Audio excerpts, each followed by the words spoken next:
Hello everybody, hope we're all good. Big shout out to KR Couriers and Transport Limited, and a big thank you to everyone who likes, shares, comments and subscribes to the All or Nothing podcast with myself, Billy Moore.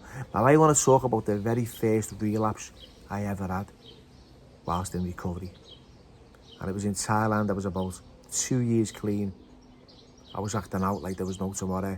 My behaviour was all over the place. I was going to meetings late, I was leaving early, I was on my phone, I was distracted. I wasn't listening to what was getting said to me. For the first year I did. I went to 90 meetings in 90 days. It was suggested.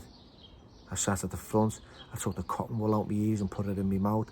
I got serious, it was suggested. I got myself a sponsor, someone who could guide me through the 12 steps.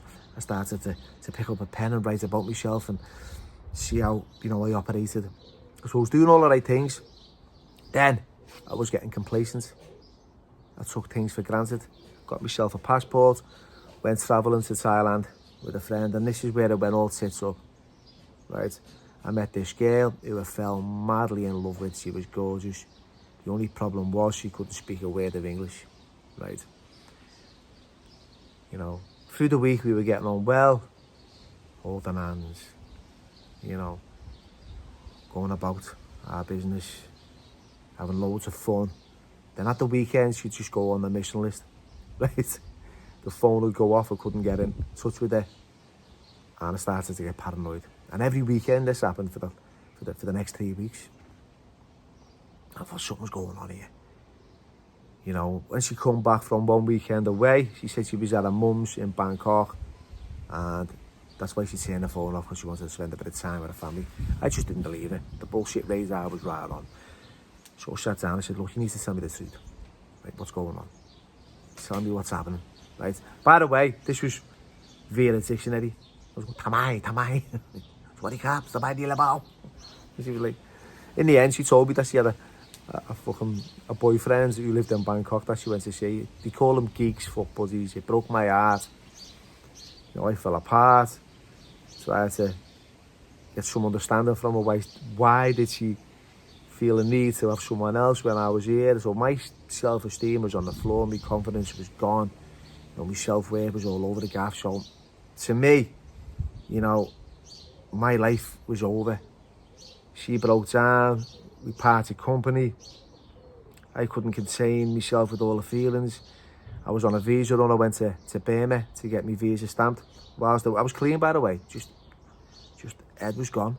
Whilst I was in Burma, I was approached by, a group of young kids trying to sell me fucking herbal flip-flops and CDs and this, that and the other. Want to buy a woman? You want women? You want this? You want that? No. In the end, I just cracked them in. I want heroin. Oh, looking at me like I was fucking like an alien. What do you mean you want heroin? I want heroin. We went, no. So in the end, they had to draw a picture of a poppy. Pong cow. So I've hit the nail on the head here. I think one of them's got off. He's come back with a little vial, a little orange cap on it. I remember it well. With a load of white powder in it. And pong cow. I don't know how much. It was cheap. It must have been about 150 baht. Fucking hell, it was nothing. Pure, unadulterated China white. Right? The mad thing was, I bought it whilst in Burma. I still had to cross the border into Thailand. So I've got it. Panicking now, they've got off. What the fuck, I've got to go across this border now with this. So I ended up just plugging it. And I'm walking through, visa control, fucking the border control, with sweating like a glass blower's ass. Just panicking, knowing that I've got this drug secreted up my ass, thinking if I get fucking nicked here, I'm fucked. You know what I mean? How I got through, I don't know. Gets through border control, manages to get into Thailand, gets on my bike, flies back to Chiang Mai, right? Still haven't used it, still haven't relapsed, still a couple of years clean, just fucked up. Sat at this bar on my own, fucking crying. I was broke. I was I was emotionally stunted. I couldn't cope with life on life's terms. Didn't know how to deal with relationships or rejection.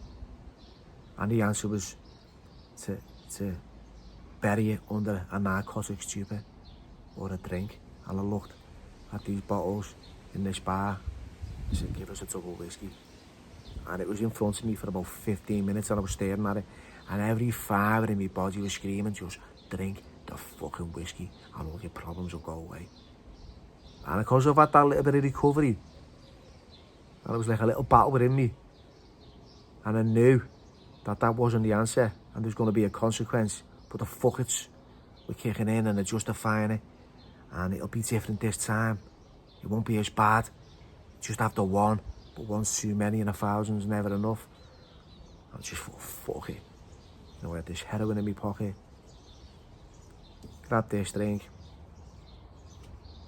Just fucking left it. And I felt it. The heat going down. Right, and I'm not messing now. Right, it was like a pressure cooker. The minute I picked that drink up and drank it, it just released all that pressure. And I felt okay. And then I picked up a phone and phoned a guy who I knew, who went to the meetings but he'd relapsed. Right, and I knew he could get drugs. And he come and met me. He had loads of Valium on him. And I was saying, look, we'll get some Charlie, lad. He said, all right, we'll have to go and speak to the lady boys. And we met this lady boy called May. I'd seen her about a few times. I had my bike, she jumped on the back of his. This lady boy jumped on the back of his bike. Flew to this apartment, thinking we were going to get Charlie. We sat there in this room with these guys all playing cards in this smoke-filled room. They all looked at us, it was just dead fucking moody. In these back streets of Chiang Mai, I sat on this double bed with me mate like that. What the fuck's going on here? She said, you know, it's 50 baht. Should we give her the money? She come back with these pills, these yabba pills, with WY on it. I said, what the fuck's that? She said, yabba, no cocaine, yabba. Look, what is it? What does it do?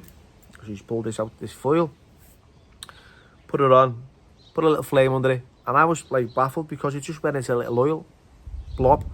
I thought it looks like the gear, you know, but it didn't move, it just bubbled.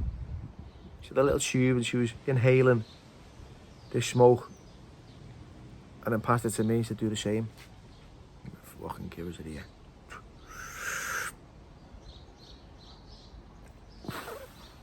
Fuck off, my head just exploded. This euphoria, this energy just encapsulated me. You know, and I was like, whoa, fucking hell, I want more of that. Next thing, we've got the fucking gear out, we're smoking that, we're snorting it, we're spewing everywhere. You know, we're out of our fucking heads now.